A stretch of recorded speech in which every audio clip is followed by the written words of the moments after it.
За сайн байцгаана уу? Ээлж төчлөгөөрөө уулзж байгаадаа туйлын баяртай байна. За энэ удаагийн бичлэгээ би Америкийн нэгдсэн улсад оршин суугаа монголчууд болон Америкийн нэгдсэн улсад виз мэдүүлэхээр зорж байгаа монголчуудаа бас түлхүү энэ мэдээллийг хүргэхээр зорилоо. За учир нь юу вэ гэвэл Америкийн нэгдсэн улсын иргэншил цагаачлалын албанаас маш хатуу бодлогуудыг маш эрчимтэй өөрчлөгдөж хуучин байсан шийдвэрүүдээ илүү өөрчлөөд нарийн шалгуур, нарийн процедуруудыг тусгасан дүрм журмууд бол ихээр боловсруулагдаж байна. Тэгэхээр энэ мэдээллийг цаг алдахгүй авах нь таны хувьд виз мэдүүлэхэд болон тухайн иргэншил цагаачлалын албанаас гарах шийдвэрт бол нэлээд нөлөөлөх ийм үр дагаврыг үүсгэж байгаа.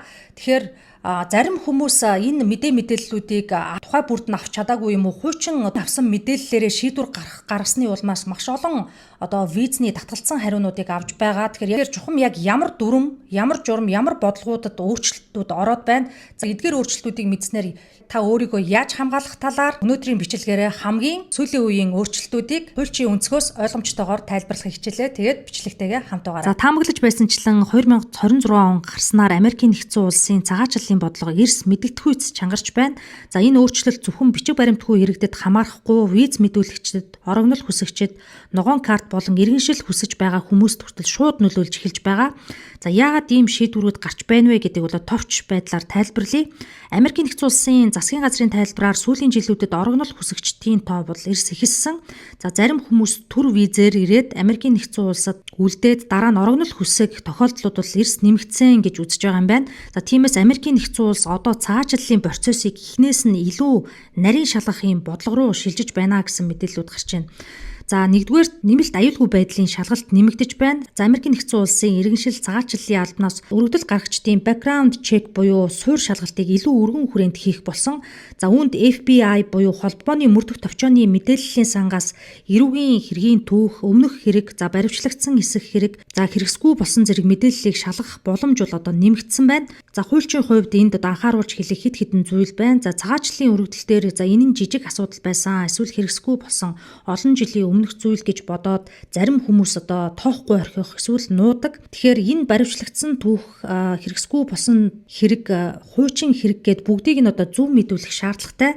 За учир нь яагаад гэвэл хэрвээ нуух байдлаар эсвэл тоохгүй орхих юм бол хуурамч мэдүүлэг гэж үзэгдэх юм эрсдлийг дагуулдаг. За энэ нь эргээд виз, ногоон карт, иргэншилт маш ноцтой сөрөг үр дагаврыг авчирдаг гэдгийг бол хэлхэн зүйтэй байх гэж бодож байна. За хоёрдугаар визний ярилцлага илүү нарийсаж байна. За Америкийн нэгдсэн улсын бодлого боловсруулагчдын зүгээс бол саяхан нэг мэдээлэл гарсан 2026 оны 4 сарын 27-ны өдөр за Америкийн нэгдсэн улсын элчин сайдын яамдуудад нэгэн асуулт асуух ийм чиглэлийг өгсөн байгаа. За энэ нь бол виз мэдүүлэгчээс та эх орондоо буцахаас айж байна уу гэсэн ийм асуултыг асуух чиглэл өгсөн байна.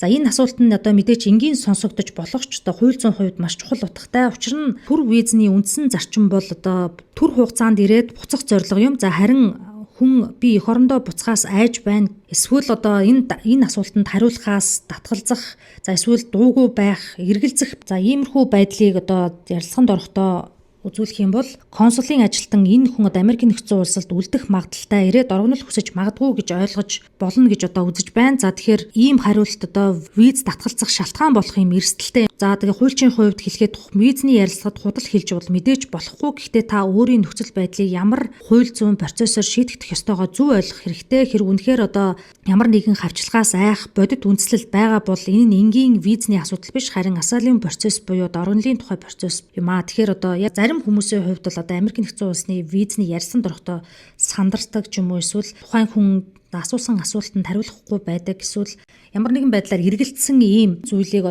ярилцлага өгөхдөө гаргах юм бол энэ нь бол виз татгалзах юм үндслэл болох юм байна гэдгийг бол ойлгох хэрэгтэй байхаа. За бас нэгэн мэдээлэл байгаа. За орогнолын хэрэг хүлээгдэж байгаа хүмүүсийн хувьд жил бүрийн төлбөр шин шаардлагууд яригдж эхэлсэн. Үүний цаад шалтгаан нь системд маш олон хэрэг хуримтлагдсан ачаалал гэсэнтэй холбоотой гэж тайлбарлаж байна. За хэрв таны асайлум кейс буюу орогнолын хэрэг хүлээгдэж байгаа бол Америкийн нэгдсэн улсын иргэншил цагаачлалын албаны онлайн бүртгэлээ тогтмол шалгах хэрэгтэй. Ямар нэгэн байдлаар төлбөрийн мэдээлэл, төлбөрийн шаардлагыг огт бол үл тоож болохгүй. За нэг хугацаа алдснаас work permit буюу ажиллах зөвшөөрөл цаашид таны хэрэг, таны үүсгэсэн хэрэг өөрөө эрсдэлд орж болох юм эрсдлийг бол дагуулнаа. За дараагийн мэдээлэл бол энэ албан гарах ажиллагаа бол сүүлийн үед маш эрчимтэйгээр нэмэгдэж байгаа. За Одоогийн бодлого нь хатуу хэрэгжилтэнд төвлөрсөн чиглэлтэй байгаа. За энэ нь улсаас гаргах шүүх ажиллагаа, за саатуулах, за түргөвжилсэн албатан гаргах ажиллагаанууд бол эрс нэмэгдэх боломжтой. За хэрэв танд одоо цагаачлалын шүүхэд дуудах бичиг ирсэн бол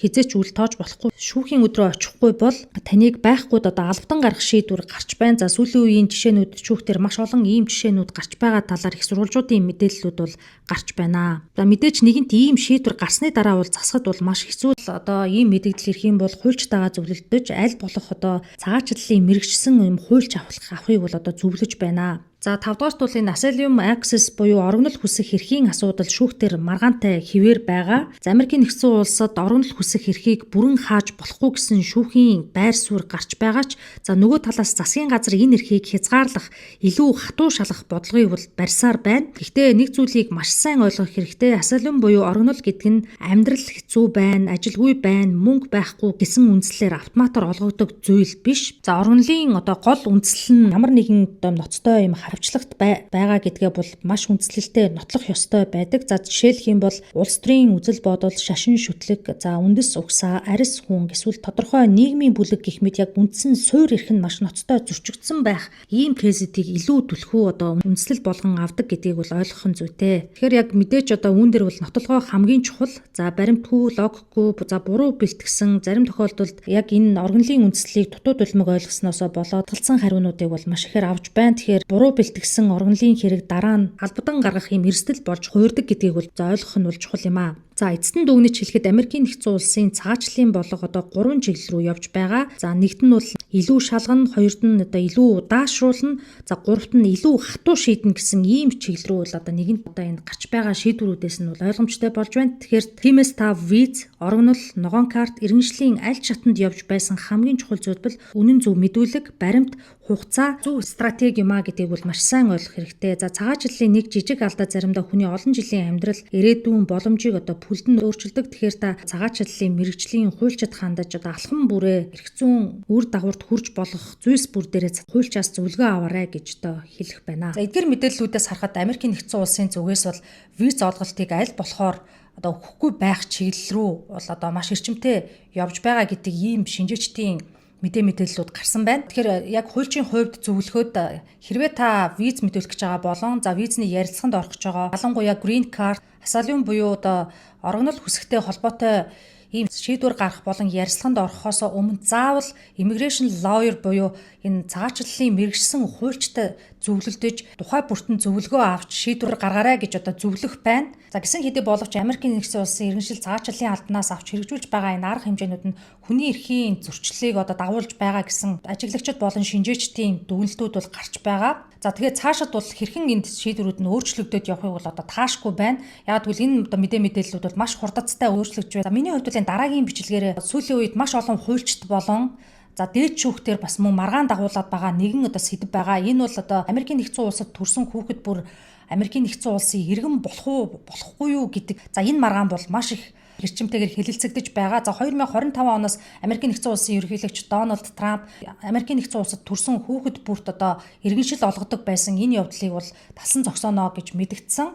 За тэгээд ийм шийдвэр гарсан. Энэ нь бол одоо шүүхийн маргаан дагуулад Америкийн нэгдсэн улсын үндсэн хуулийн 14-р нэмэлт өөрчлөлтийг зөрчсөн талаарх маргаан бас ингээд үргэлжлээд явж байгаа. За тун удахгүй дээд шүүхтэр энэ маргааны талаар бол хэлэлцэгдэнэ. Тэгэхээр дараагийн бичлэгээрээ үүнтэй холбоотой мэдээллийг бас хүргэх болно. Тэгэхээр та эдгээр мэдээллийг цаг алдалгүй авахыг хүсвэл энэхүү сувгийг дагаж лайк болон subscribe-а дараарай гэж та бүхнээсээ хүсье. Ингээд дараагийн бичлэг хүртлээр түр баяртай. Lego voice. Turn up. Make a choice. They said stay quiet. Keep your colors in a lines. But I'm tired of the silence of rehearse. Approve replies. I've got words like open windows. Let the daylight in my chest. Every sentence that I publish is a heartbeat, is a test. This is my freedom. This is my choice. Speaking my truth as bougie little voice. I won't be faded. I